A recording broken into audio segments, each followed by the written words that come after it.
Bienvenidos a otro programa de Sentir para Sanar. Yo soy Patricia Carles y aquí estamos ya con las nuevas vibraciones de este nuevo periodo. Así que, bueno, hoy les traigo un invitado súper especial, un invitado que nos acompaña desde España y vamos a hablar hoy de neurociencia. Como ustedes saben, a mí me apasiona todo este tema. De hecho, al estar en el mundo de la biodescodificación, pues inevitablemente entramos con todos los temas que tienen que ver con la neurociencia, con el cerebro y con toda esta cantidad de paradigmas que hoy en día se rompen con los descubrimientos y los aportes de la neurociencia. Antes hablábamos de personas que tenían dificultades cognitivas, ¿verdad? Y muchas veces pues no se sabían si estaban en un espectro de la neurodivergencia, si, por ejemplo, se sabía que los niños autistas, las personas autistas tenían ciertas habilidades, pero no se sabía cómo trabajarlas, cómo comunicarse con ellos, cómo establecer mejores vínculos. Entonces, bueno, la neurociencia ha trabajado en toda esta área, ¿verdad? Y ha logrado cosas maravillosas y entre ellas hemos logrado también descubrir que muchas de las mentes más brillantes del mundo resulta que son neurodivergentes, ganadores de premios Nobel, inclusive deportistas de alto rendimiento, son personas neurodivergentes. Pero, ¿qué es la neurodivergencia y cómo se desarrolla esto dentro de la neurociencia? Es lo que vamos a conversar hoy también con nuestro invitado especial desde España, el doctor Hernán Serna, quien ya está por acá. Vamos a darle la bienvenida. Bienvenido, doctor Serna. Hola, muy buenas tardes. ¿Cómo estás? Estás en España, ¿verdad? Sí, aquí ya son medio buenas noches, sí. Bueno, lo que quiere decir que estamos más allá del tiempo, porque aquí estamos en California, aquí es la mañana, ya es la noche, Miami es media tarde, así que bienvenidos todos de día o de noche, el sol está brillando en alguna parte del planeta en este momento. Doctor Serna, el doctor Serna además es presidente de ISORA Neurociencia, por supuesto, autor, conferencista. Estoy encantada de que pueda estar acá en el programa el día de hoy y que podamos conversar, doctor Serna. Primero vamos a entrar por lo básico. Cuando hablamos de neurociencia, específicamente, ¿cuáles son los aportes que tiene la neurociencia para la humanidad hoy en día? Wow, pues es difícil responder a eso en pocos minutos. Básicamente la neurociencia ha venido a desmitificar lo que creíamos antiguamente desde un modelo mucho más cuadriculado o reduccionista, donde se pensaba que el cerebro era como algo estático, como una cajita que ya venía como un ordenador programado con una serie de funciones y que no podía mejorar o que no habían cambios significativos dentro del desarrollo del cerebro. Hoy sabemos que no es así. La neurociencia nos ha permitido poder entender el cerebro en vivo, es decir, cómo está funcionando una emoción en el momento en que está ocurriendo. Los adelantos de la tecnología nos permite comprender cuál es la acción del cerebro en diferentes momentos y que cuando, por ejemplo, estamos tocando un instrumento musical o imaginamos que estamos tocando un instrumento musical, el cerebro está produciéndose generación de sinapsis o de producción de endorfinas muy similares a las que cuando se hace en la vida real, entonces, o en forma concreta. Y nos enseña cómo podemos tener a nuestro cerebro como un aliado con todas las combinaciones que el cerebro nos propone y todas las herramientas que nos aporta a simplemente pues nosotros dejarnos llevar por el cerebro y las acciones que nos dan, ¿no? Sí, interesante. Y por supuesto, a raíz de todos estos estudios de la neurociencia, eso también se refleja en el comportamiento de las personas y cómo de alguna manera ayudar a personas que presentan, vamos a decir, cerebros distintos, que tienen manera de funcionar distinto el cerebro. ¿De qué manera la neurociencia puede ayudar a estas personas? Bueno, la neurociencia nos puede, no solo dentro de los neurodivergentes o las personas que tienen un cerebro distinto, nos pueden presentar un gran aporte, sino que la neurociencia es como la electricidad para mí, es transversal a tantas cosas como pueden ser la educación, pueden ser diferentes programas de desarrollo conductual, de trabajo dentro de las relaciones de pareja, poder entender el funcionamiento del cerebro del de enfrente, como por ejemplo con la neurociencia hemos podido ser capaces de comprender los sesgos cognitivos, cómo una persona toma una decisión con una impronta que se da en milisegundos, es decir, antes que un parpadeo, ya esa persona, su cerebro tomó una serie de decisiones previas, o sea, el juicio ya está integrado de tal forma sobre un concepto determinado. Hay una investigación que se hizo sobre personas que pertenecían a diferentes etnias sobre un mismo país. Esa investigación se hizo en Chile, donde los chilenos que pertenecían a la etnia mapuche, por ejemplo, y los chilenos que no pertenecían a esa etnia, ellos podían ver a una persona y la imagen de esa persona les generaba emociones positivas si eran pertenecientes a la etnia y emociones no positivas, pero si no pertenecían. Y eso se daba en un periodo tan corto de tiempo, mucho más rápido que un parpadeo. Eso significa que el cerebro ya tiene una serie de precondicionamientos y que tenemos que ser capaces de moldear ese cerebro de una forma directa. Y eso se llama neuroplasticidad cerebral. En el caso de los neurodivergentes ya traemos esa neuroplasticidad mucho más activa que el resto de los neurotípicos. Los neurotípicos siguen una serie de patrones, mucho más fácil de actuar y tienen un funcionamiento más claro para lo que corresponde el análisis global de la sociedad, cómo ha evolucionado en los últimos años, especialmente dentro del punto de vista educativo. O sea, si tú ves un teléfono de los primeros teléfonos a los actuales smartphones, los teléfonos actuales con una tecnología han avanzado de una forma increíble, pero la educación del aula cada día es muy parecida a lo que se hacía en los años 20. Entonces, eso es realmente muy triste que no se hayan trasladado toda una serie de herramientas al mundo de la educación para hacer que nuestros niños, que son seres que evolucionan mucho más rápido, que tienen una serie de habilidades, de características y de competencias, puedan tener una educación equiparable a las necesidades de su cerebro. Y ahí entra la neurodiversidad.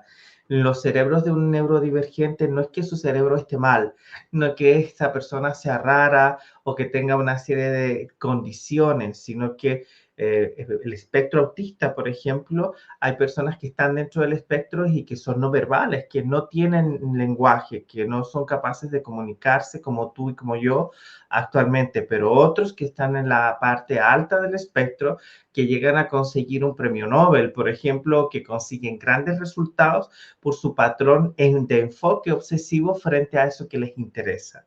Entonces, eh, no hay gran distinción entre ese cerebro que va funcionando, porque un cerebro es un cerebro lineal y el otro es un cerebro mosaico. Yo suelo describirlo así.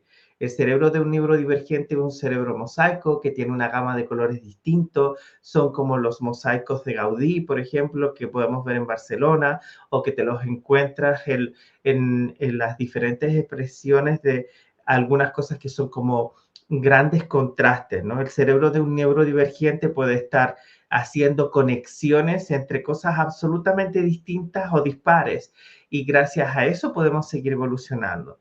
Cuando un neurodivergente, que además de ser neurodivergente, se le ocurrió ir a la Capilla Sixtina, a Italia, y pudo ver las imágenes que están pintadas sobre ese lugar pequeño, porque no es un lugar muy grande, pero que tiene tanta historia tras ella, fue capaz de darse cuenta que esa era la imagen donde está la conexión entre Dios y el hombre, era igual que la conexión del cerebro, porque cuando se han puesto las imágenes se ha visto que era como el cerebro del ser humano. Entonces, ¿qué es lo que nos dice eso? Que la neurodiversidad vino a generar nuevos puentes neuronales, pero no todos los neurodivergentes van a ser genios ni atletas. Algunos van a ser simplemente personas que nos van a ayudar a humanizarnos, a desarrollar sentimientos como la empatía de una forma mucho más grande. Papás que a lo mejor que vienen conmigo y con niños con una neurodiversidad compleja, que no hablan, no tienen contacto visual o no tienen control de esfínter y que quieren que sean el super ejecutivo de turno y no lo van a hacer nunca. Y van a tener que desarrollar esa humildad, esa conexión, esa comprensión y ese amor incondicional que tal vez no lo habrían desarrollado si tuvieran un niño neurotípico. Entonces, para mí, el hecho de trabajar con niños neurodivergentes me produce un proceso de profunda comprensión que a lo mejor no podría tener si trabajara solo con otro tipo de personas, ¿no? Qué noble ese comentario, qué belleza y qué espiritual detrás de todo este aspecto científico, ¿no? Quisiera antes de continuar aclarar el tema neurodivergente y quiénes entran, por decirlo de alguna manera, en esta clasificación de neurodivergencia para quienes nos están escuchando. Estamos hablando con el doctor Hernán Serna acerca de la neurodivergencia y todo este amplio espectro de la neurociencia en la que el doctor es especialista. Dentro de la neurodiversidad tenemos síndromes como, por ejemplo, el síndrome de Tourette, tenemos a la dispraxia, dislexia, tenemos, por ejemplo, todo el espectro autista en toda su gama y también tenemos los trastornos de déficit de atención, el TEA famoso, con hiperactividad y sin hiperactividad, entre otros.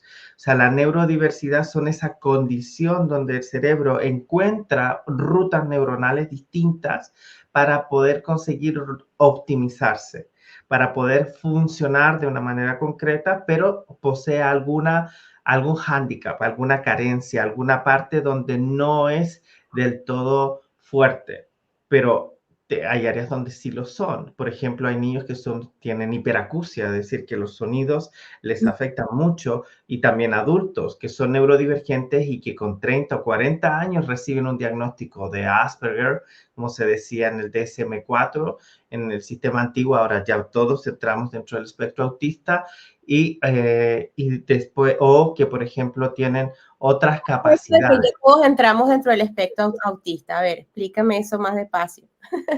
¿Cómo? ¿Cómo que todos entramos dentro del espectro autista? Bueno, todos, me refiero a mí, Ujú, porque cuando yo recibí mi primer diagnóstico fue, en su momento a mí me dijeron que era alguien con altas capacidades. Ese ok. fue mi primer diagnóstico porque aprendí a leer con 2 años y medio. Nadie me enseñó y empecé a leer y entonces fue como sorprendente, ¿no? Entonces luego hablaba muchos idiomas, entonces dijeron, no, Hernán entra dentro de esa área, pero yo tenía hipersensibilidad a los olores, a los ruidos, no me gustaban los excesos de gente. Mi mamá decía, mientras Hernán tenga un libro en la mano, yo siempre voy con mis libros, ¿no? Mientras Hernán tenga algo que leer, no molesta y no pregunta cosas extrañas, porque yo le preguntaba cosas a la gente porque quería saber más. Entonces, si tú me explicabas un tema que me gustaba, yo te preguntaba más y te seguía preguntando más porque quería enterarme. Entonces, me interesaba la gente que supiera cosas que a mí me pudieran aportar algo. Entonces, y eso lo encontraba en los libros. Con los años me diagnosticaron como autista. Para algunos, incluso para algunos de mis alumnos, que antes yo no lo contaba mucho, fue como muy triste. Ay, en serio, pobre, lo sentimos mucho que seas autista. Y digo, pero si no es una condena a muerte, todo lo contrario, es una condición dentro de un espectro que me permite entenderme mejor, ¿no?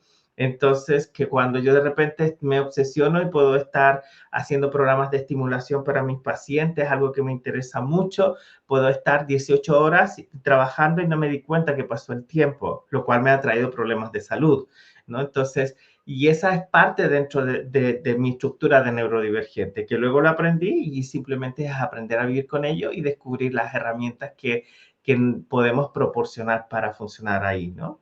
Pero Bueno, también hay que imagínate. tener claro que a veces el entorno nos exige adaptarnos tanto que terminamos sufriendo por el entorno. Claro, pero qué gran motivación tenerte aquí en el programa, qué bueno que puedas compartir tu experiencia, lo que además no te detuvo para nada en el camino profesional, en el camino inclusive como emprendedor. Hoy en día presides una empresa que precisamente se encarga de enseñar a otras personas, de traer ese conocimiento, que más que conocimiento es sabiduría, porque no solamente es aprender en un libro de qué se trata la neurociencia, sino esa sensibilidad que tienes para llegar a las personas, para enseñar a muchas, inclusive madres que pueden tener hijos en este espectro y a lo mejor no saben cómo acercarse a ellos o de qué manera hacerlo sin sufrimiento, porque realmente el no poder comunicarte de la manera fluida y normal con un familiar tuyo, con un hijo tuyo, pues definitivamente puede ser muy frustrante, ¿no? Entonces, parte de eso es lo que tú enseñas, lo que impartes, lo que has convertido en tu sustento de vida, que además es un ejemplo para muchos. Entonces, entiendo que también tienes Isora con tu socio, ¿verdad? Álvaro Capitán, Álvaro sí. Capitán. Y me gustaría, si nos puedes comentar un poco acerca de cuáles son, digamos que, las plataformas que tienes, que ofreces, las ventanas que ofreces en Isora para las personas que quieren aprender o que quieren formarse también como tú en esta área. Bueno, Isora tiene tres grandes pilares. Uno de ellos es, como bien dices, es la formación. Nosotros formamos coaches de salud. Tenemos un programa de coaching de salud que tiene muchas acreditaciones, que está basado en psiconeuroinmunología y neurociencia principalmente, ¿no? Y luego tenemos un máster en psiconeuroinmunología que impartimos con CIRNE, con la Sociedad Italiana de Psiconeuroinmunología, y que estamos muy orgullosos del trabajo de investigación que hay de fondo. Entonces hay un área de investigación, otro de aplicación de neurociencia, donde trabajamos con neurodivergentes y no, con personas que a veces tienen mucha ansiedad, estrés o que quieren mejorar su comprensión y su memoria, porque a veces gente joven que me dice, Hernán, yo creo que tengo Alzheimer o que tengo no sé qué o tengo tal problema, me está llegando porque no me puedo concentrar, no tengo foco, tengo un nivel de ansiedad grande, y es entender las diferentes relaciones que hay en el cuerpo, cómo funcionamos desde un punto de vista mucho más completo, ¿no? Y la psiconeuroinmunología nos da respuesta a esa, la relación que existe entre la psique y el intestino, cómo nuestra alimentación va a influir en nuestras decisiones y nuestros estados emocionales, cómo a veces alguien cree que tiene una falsa depresión y es por efecto de un exceso de carbohidratos. O sea, todo ese tipo de cosas nosotros analizamos y trabajamos con nuestros clientes, porque nosotros no son pacientes, porque tienen un rol activo dentro de su corazón. Ellos deciden, ellos son protagonistas y ellos trabajan con su plasticidad cerebral para ir decidiendo cuál es la ruta, el camino o la forma en que lo quieran acometer. Mi labor y de las personas que trabajan, inmunólogos, psicólogos, terapeutas, médicos y nutricionistas que colaboramos en Isora y que trabajamos en conjunto es proveerle información clara, específica y que la persona tome decisiones informadas. Yo te informo, yo te explico, yo te muestro lo que hay y los datos que pueden decir tus análisis clínicos, pero yo no te etiqueto, o sea, yo tengo una patología coronaria, pero yo no soy coronario. Yo tengo un diagnóstico de autismo y ese es el dato de mi diagnóstico, pero yo no soy solo eso, yo soy mucho más que mi diagnóstico. Y esa es una de las primeras cosas que nosotros les hacemos ver a nuestros pacientes. El diagnóstico es un dato específico, pero ese dato es con el que vamos a trabajar y desde ahí vamos a construir. Entonces, y de eso se trata la ciencia, la evolución de la ciencia. Lo que pensábamos ayer que era imposible, hoy alguien ha encontrado la fórmula de cómo se puede hacer, ¿no? Así. Entonces, y eso es lo que buscamos en Isora Neurociencia, Estos, herramientas estos programas aplicables. de formación son, digamos que aconsejables para quién. ¿Qué tipo de personas toman esta formación? Personas que están en el coaching, personas que tienen de pronto curiosidad o familiares con este tipo de condiciones. ¿Quiénes son las personas que podrían estar interesadas o les sería más útil este tipo de formaciones? Bueno, tenemos formaciones y también tenemos la aplicación, ¿no? Lo que decíamos, dentro de las formaciones hay programas largos, que son nuestros programas máster. Este 2024 Isora va a lanzar una serie de programas más cortos, pequeños, de introducción, de aplicación de la neurociencia de padres y protocolo para papás con niños neurodivergentes, para entender una serie de pautas de comunicación, de lenguaje, también de bases de la psiconeuroinmunología. que va a estar abierto a todo el público. El programa de coaching es para alguien que quiere ejercer profesionalmente y que quiere dedicarse al coaching como una profesión, tanto pues en el ámbito personal como en el ámbito de la salud, ¿no? Y permitiendo tener una serie de ventajas. Y en el de psiconeuroinmunología, pues son enfermeras, terapeutas, médicos, personas que están en el área de la nutrición, acupunturistas. Es un programa muy amplio porque espera tener un, un background de muchas personas que puedan contribuir con su cerebro. O sea, cuando yo le pregunté al profesor Francesco Bottaccioli, que es el director del programa y que lleva más de 30 años haciendo PNI, ¿cuál es el requisito de que un alumno participe en un programa de PNI? Y me dice que tenga cerebro. O sea, si tiene cerebro y su cerebro puede hacer sinapsis, ya se puede apuntar. O que tenga un interés genuino por las personas, que quiera aportar a alguien, aprender. Claro que hay algunos requisitos académicos, que hayas tenido un grado anterior o algunos estudios previos, porque si no los tienes vas a tener que estudiar mucho más material adicional que los profesores apoyaremos para que aprendas. Pero básicamente los programas de Isora Neurociencia están pensados para y por las personas, no para la etiqueta del título académico, porque a veces nos restringimos. Mi socio, por ejemplo, él es economista y me decía, ¿me van a aceptar en el programa de psiconeuroinmunología a mí porque soy economista? Porque, claro, yo sé mucho de neurociencia, pero de esta área no, y no es mi área específica, entonces no sé si me puedo apuntar. Claro que sí, porque tú puedes hacerle entender a alguien cuando tiene que tener una reunión importante cómo está tomando malas decisiones en esa reunión, con estudios científicos que nos hablan de que si tu alimentación tiene una serie de elementos, vas a tomar malas decisiones a la hora de tener una reunión. O cómo, por ejemplo, construir equipos de trabajo teniendo en cuenta algunos parámetros desde el punto de vista de la plasticidad cerebral y la neurociencia. Entonces, por eso te digo, es transversal. Y la Claro. aplicación es diaria. Hacemos programas de estimulación neurosensorial usando el oído. El oído, que es la puerta de entrada al 90% de la actividad sensorial diaria. Nosotros escuchábamos a nuestra mamá antes de nacer, es el único sentido que se desarrolla antes de nacer y que termina de funcionar después de que partimos, que ya no, que dejamos el cuerpo, ¿no? Siguen esas células funcionando. Entonces, utilizamos herramientas no invasivas desde la neurociencia para dar soporte a niños, adultos y, bueno, encontrar soluciones siempre, ¿no? Doctor, ¿las personas disléxicas están en el rango de la neurodiversidad? Sí, sí. Ok. Sí, sí, porque su cerebro está haciendo un cableado diferente, está buscando una forma distinta y muchas veces los disléxicos son disléxicos por rapidez. Su cerebro va rápido, incluso un tartamudo, por ejemplo, en algunas ocasiones tartamudea porque la velocidad que emite las palabras va más lenta de la capacidad en que las imágenes mentales están pasando. Entonces el disléxico tiene un funcionamiento parecido. Su cerebro va a una velocidad que luego no se traduce cuando escribe o cuando realiza determinadas acciones. ¿Y qué me dice de los zurdos? ¿Cómo quedan los zurdos en esta ecuación? Aquí, en este caso, no sería neurodivergente porque hay gente que es zurda, pero no es neurodivergente y hay neurodivergentes zurdos.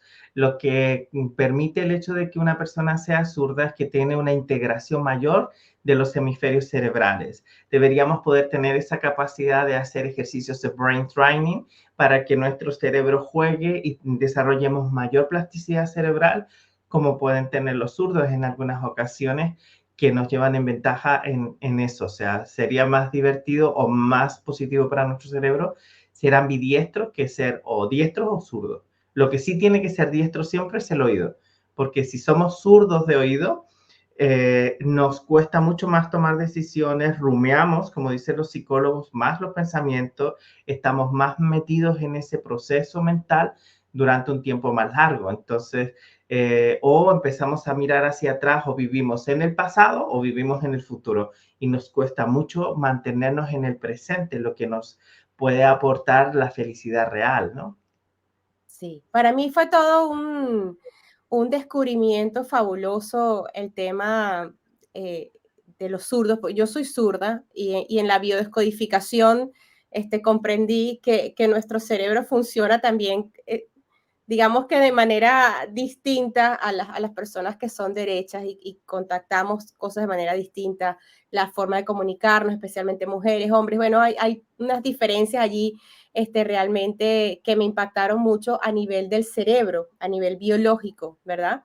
Sí, Pero, y en cuanto a eso también quisiera que me dieras tu opinión. En una oportunidad estuve en una conferencia, vi una conferencia de la doctora Rita Garner en la Universidad de Estocolmo, donde ella hablaba de el cerebro masculino y el cerebro femenino. Y hablaba, la ponencia se llamaba El cerebro masculino es un intento fallido de la naturaleza, así titulaba la conferencia. Pero entonces ella decía que el cerebro masculino tenía que si la amígdala cerebral más grande, el hipocampo femenino era mayor, entonces esto le permitía tener, por ejemplo, recordar más cosas. En cuanto al, digamos que la neurociencia, cómo ve el cerebro masculino y femenino en términos también de aprender a relacionarnos, conociendo que somos biológicamente distintos, cómo afecta eso las relaciones y las comunicaciones entre la pareja. Am, mira, voy a responder un poco diferente, tal vez, ¿no? El otro día estaba hablando con una de mis amigas que me dice, estoy súper enfadada con mi pareja. Y digo, sí, porque cada vez que estoy hablando con él empieza a bostezar y se duerme. Mm. Entonces yo le estoy contando el día porque es importante el día, pero él se está durmiendo y yo estoy súper activa y él está durmiéndose.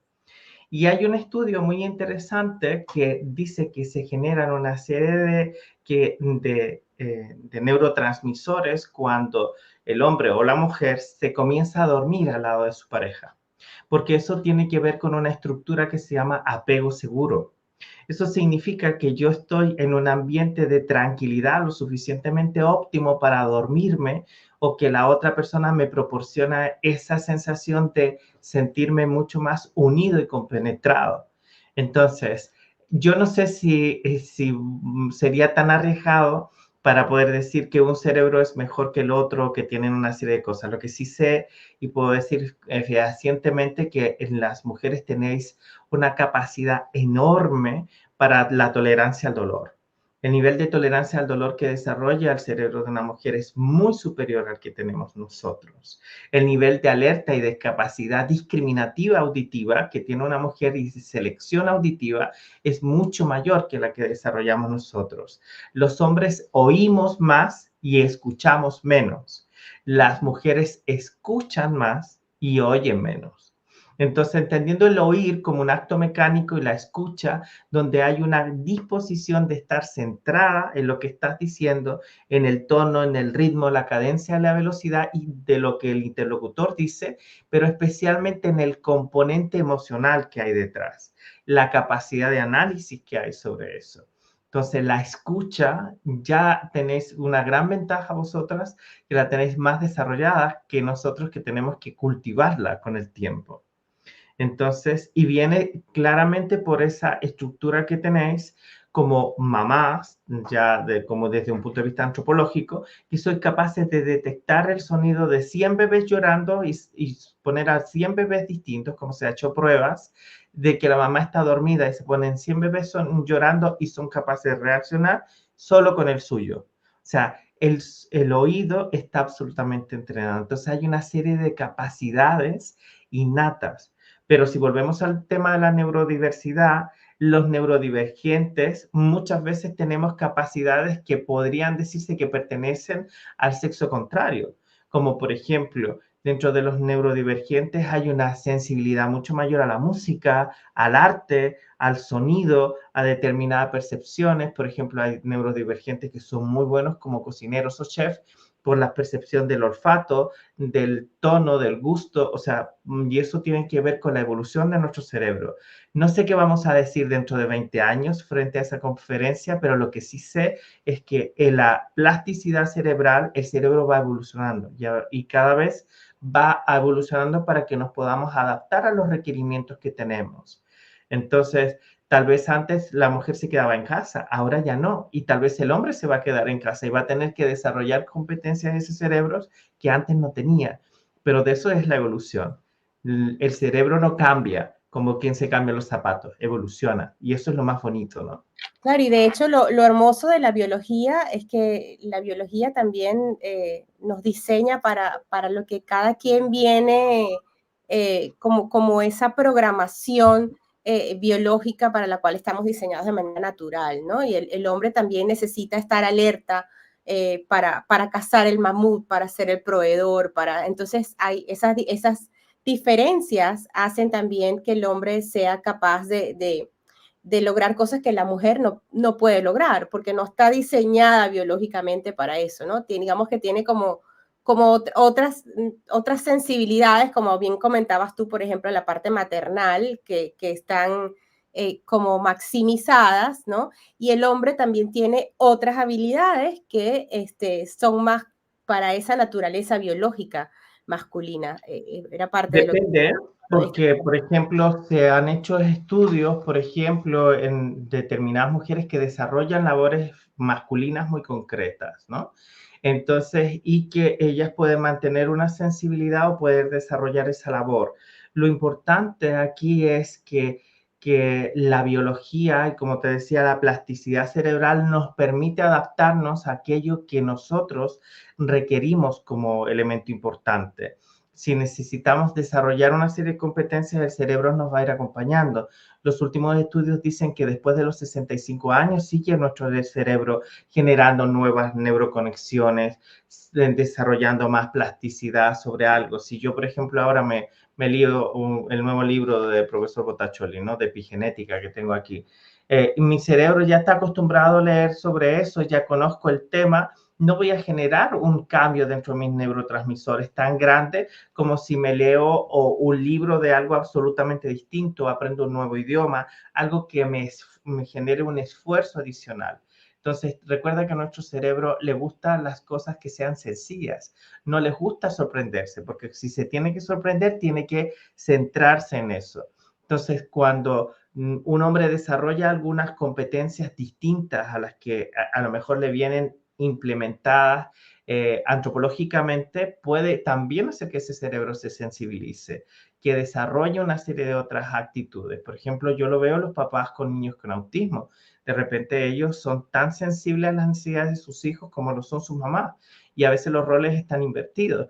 O eso es una de las cosas que tenemos que ir descubriendo, que ante todo el cerebro puede curarse a sí mismo, puede modificar su expresión más allá de la genética, porque hoy sabemos que la expresión genética influye en nuestra salud más o menos un 30%, según lo que dicen los estudios, y el 70% restante es epigenética. Es decir, todos los factores medioambientales, emocionales, culturales que están ahí marcando las bases de nuestra personalidad. ¿Y qué rol juegan entonces los programas subconscientes, doctor, en este tema de la neurodiversidad, la neurodivergencia?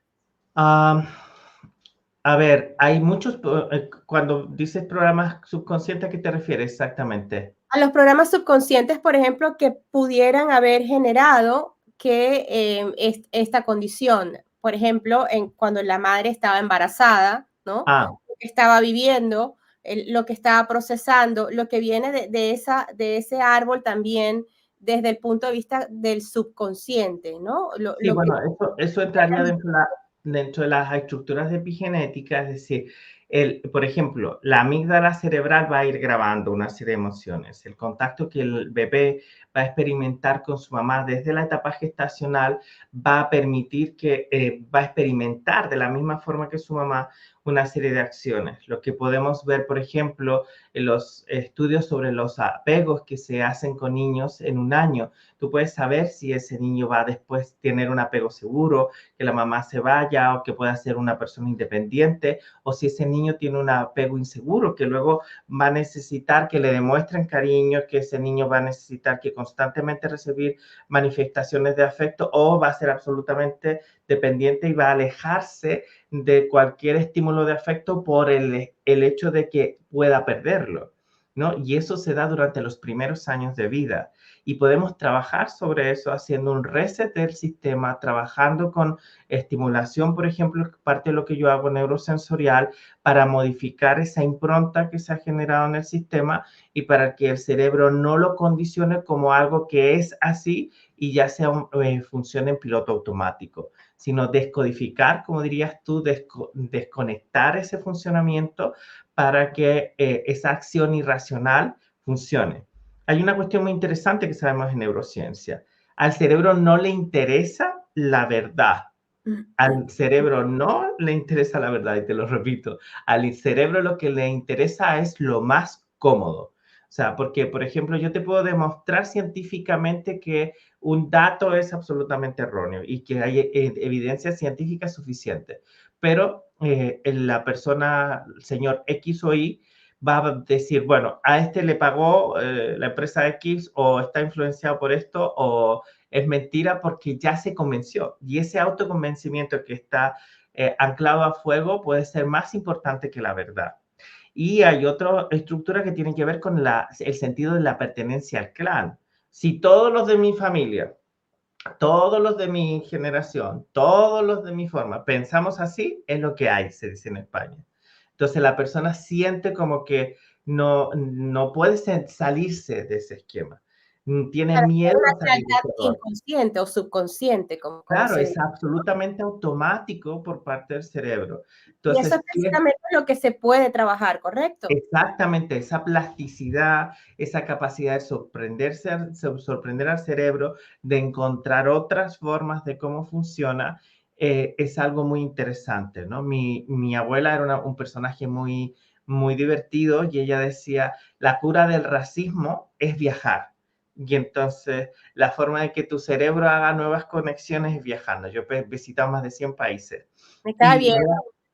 eh, y una de las cosas interesantes es eso, porque descubres al ser humano en otra dimensión, otra forma de pensamiento, otra cultura, otro nombre para lo mismo, otros sabores, otras texturas, y te vas sorprendiendo y vas generando una amplitud de conexiones nuevas que van enriqueciéndote. Entonces, y esto es lo peor que le puede pasar al cerebro, es lo contrario, es quedarse con los mismos patrones de siempre, porque significa que ese cerebro está envejeciendo. Claro, y ahí Significa está que, la enfermedad. y En el ahí es donde estómago después es donde está la enfermedad. ese es el primer foco del signo de la enfermedad. Ese es el disparador muchas veces de la enfermedad. El hecho de la persona que está triste, está depresiva. Ahora las redes sociales nos acercan, pero perdemos el contacto de poder yo llegar ahora, como hacemos en España, darte dos besos o a darte la mano o Un conocerte de abrazo, cerca, un abrazo, la conexión de las endorfinas que se provocan con un abrazo, la conexión de la persona que nos estamos mirando a los ojos, sonreír frente a determinados estímulos, eso logra esa conexión. Somos seres sociales y nuestros hijos, especialmente neurodivergentes, necesitan sentir que esa persona que es su cuidador, llámese papá o mamá, está ahí. Aunque algunos de nosotros nos encerremos en nuestra habitación, como hacía yo, para leer durante un montón de horas. Pero cuando hacía ruido y decía mamá, mamá estaba ahí. O papá estaba ahí. O esa persona está ahí. Sentir ese apoyo de esas personas, de nuestras personas para con nosotros, es tan importante. A veces nuestra comunicación como neurodivergente es mala. No sabemos comunicarnos de forma clara.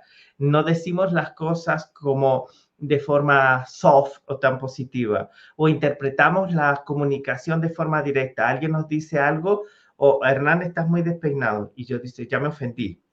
Y no, está hablando del peinado, no tiene importancia. Pero todas esas cosas el neurodivergente tiene que ir integrándolas dentro de su comunicación, a diferencia del neurotípico que dice, pues y a mí qué me importa que me diga lo que sea con el cabello, ¿no?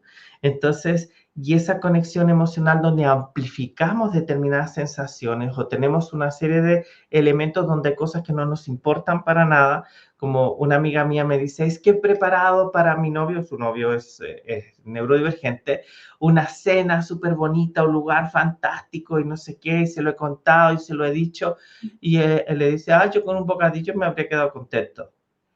Y ella se frustra y le digo a él, le pregunto a él, oye, a ver, ¿y qué, por qué te quedas contento con el bocadillo? Porque estaba ella. Yo no necesitaba todo lo demás, estaba ella. ¿Y se lo has dicho? No, pero es que es así. Digo, no, termina la frase. Solo termina la frase. Yo con el bocadillo me estoy contento si estoy contigo. Y con Claro, eso ya lo arreglas, pero no te cortes en la segunda parte de la frase, ¿no? Entonces, a veces eso nos pasa y tenemos especialmente dificultades en la comunicación en las relaciones interpersonales, porque resumimos o cortamos cosas o no comunicamos aquello que es incluso muy valioso, profundo para nosotros, neurodivergentes. así es. Bueno, doctor, hemos llegado al final del programa. Qué gusto escucharlo. Y estoy segura que las personas que también están escuchando el programa y que están de una manera u otra vinculadas con personas neurodivergentes, con autismo, dislexia, Asperger y bueno, y todo todas estas condiciones que entran allí, definitivamente esto nos abre el corazón para tener más empatía ante estas situaciones y, por supuesto, las personas que quieren crear esas nuevas conexiones neuronales y aprender más, este, pues está la invitación para Isora y los programas que ustedes están ofreciendo. Si puedes dar, por favor, tu información, dónde pueden contactarte. Sí, el website es isoraneurociencia.org y pueden escribirnos a contacto@isoraneurociencia y podemos hablar sobre pues, diferentes situaciones, ya sea formación, trabajo con nosotros mismos, descubrir otras maneras y el equipo de Isora Neurociencia va a estar encantado de apoyarles y de encontrar soluciones conjuntas. Bueno, muchísimas gracias, doctor. Hemos llegado al programa, al final del programa por el día de hoy. Y Muchas bueno, gracias por tu tiempo y por la invitación. cómo no, con gusto. Bendiciones para todos y todo lo mejor en este 2024. Será hasta la próxima. Gracias.